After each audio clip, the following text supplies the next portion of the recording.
This week, I'm back in Oaxaca City, where we're going to look at some of its history in relation to the ancient churches here. I'm trying to get to the Zocalo, but it seems there are some political rallies going on. It was the week before the governor's election here in Oaxaca, and the campaigns were out on the streets, rallying the faithful. I managed to work my way through the crowd to the Cathedral of the Assumption.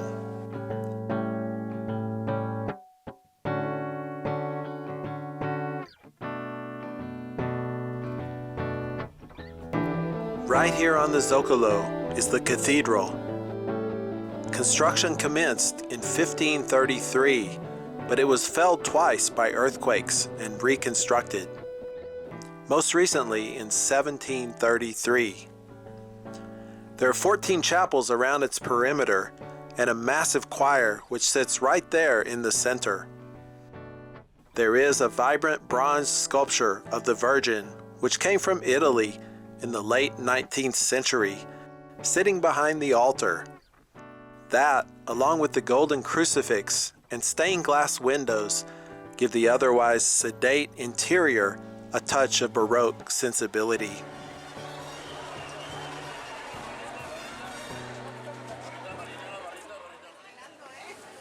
Back out on the street, I walked alongside the bustling 20 de Noviembre Mercado toward the oldest church building in Oaxaca, La Iglesia de San Juan de Dios. Above the doorway sits a slightly garbled version of Soli Deo Honor et Gloria, glory and honor to God alone. This unassuming church is easy to overlook in the activity around the Mercado. The interior is rough around the edges, but a closer look reveals a series of paintings which tell the early story of Oaxaca.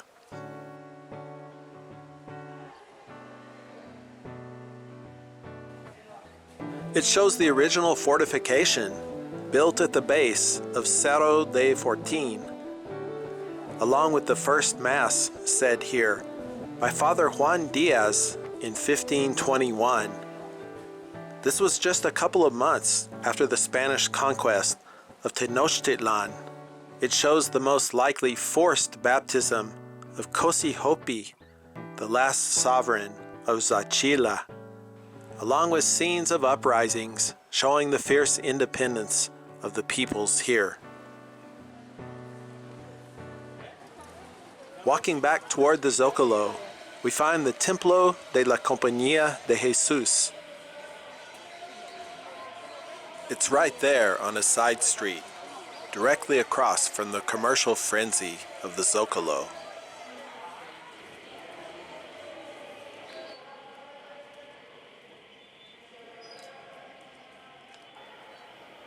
The Templo de la Compañía de Jesús is a Jesuit church and monastery just off the southwest corner of the Zocalo.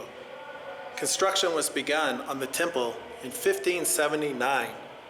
The sanctuary is more basic, but offers more solitude than some of the other churches in the center, as it's more of a place of prayer than a tourist attraction. The sanctuary sits quiet and contemplative, in marked contrast to the nearby Zocalo.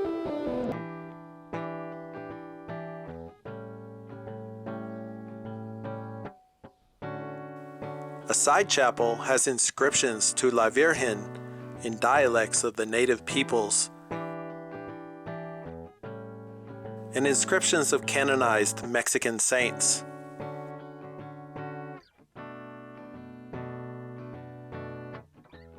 The altarpieces have an understated grandeur.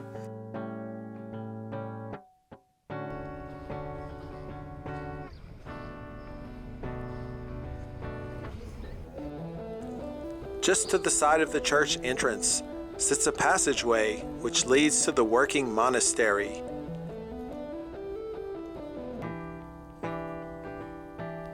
Where there is a quiet patio with a fountain, foliage, and a grouping of 25-foot-tall Oregon cacti.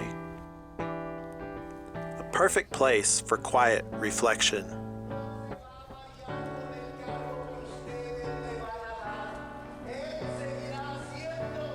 Back on the street, I passed by the political rally and walked on toward the church of Santo Domingo.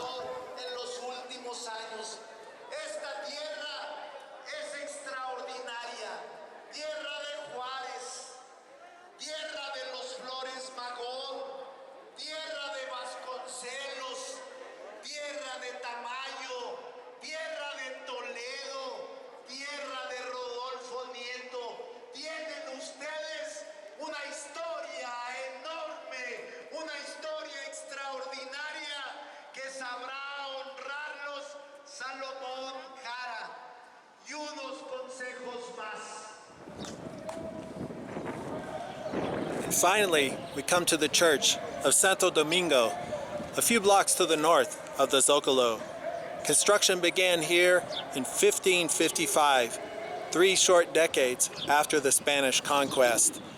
During La Reforma, the revolutionary period in the 19th century, the church and its adjoining monastery were appropriated by the Mexican government. For a number of years, it was used as a stable and military barracks. In 1902, the church again began services, and in 1938, it was restored to the Dominican order. Inside, there is elaborate decorative tracery showing the tree of life, as well as 2 domed towers, unusual for a church in earthquake-prone Oaxaca.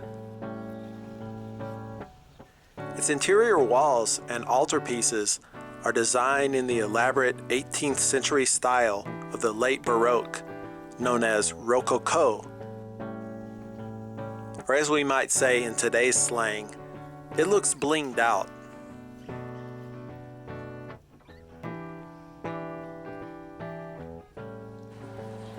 Well, that concludes our look at some of the churches of antiquity here in proximity to the Zocalo in El Centro, the center of Oaxaca City. And true to form, the political rally today shows the Zocalo as a place of public gathering and discourse. Very soon, I'll be offering creative retreats here in Oaxaca City to visit these places and much more. If that interests you, please get in contact. Until next week, take care, my friends. Cuídate, amigos. Te amo.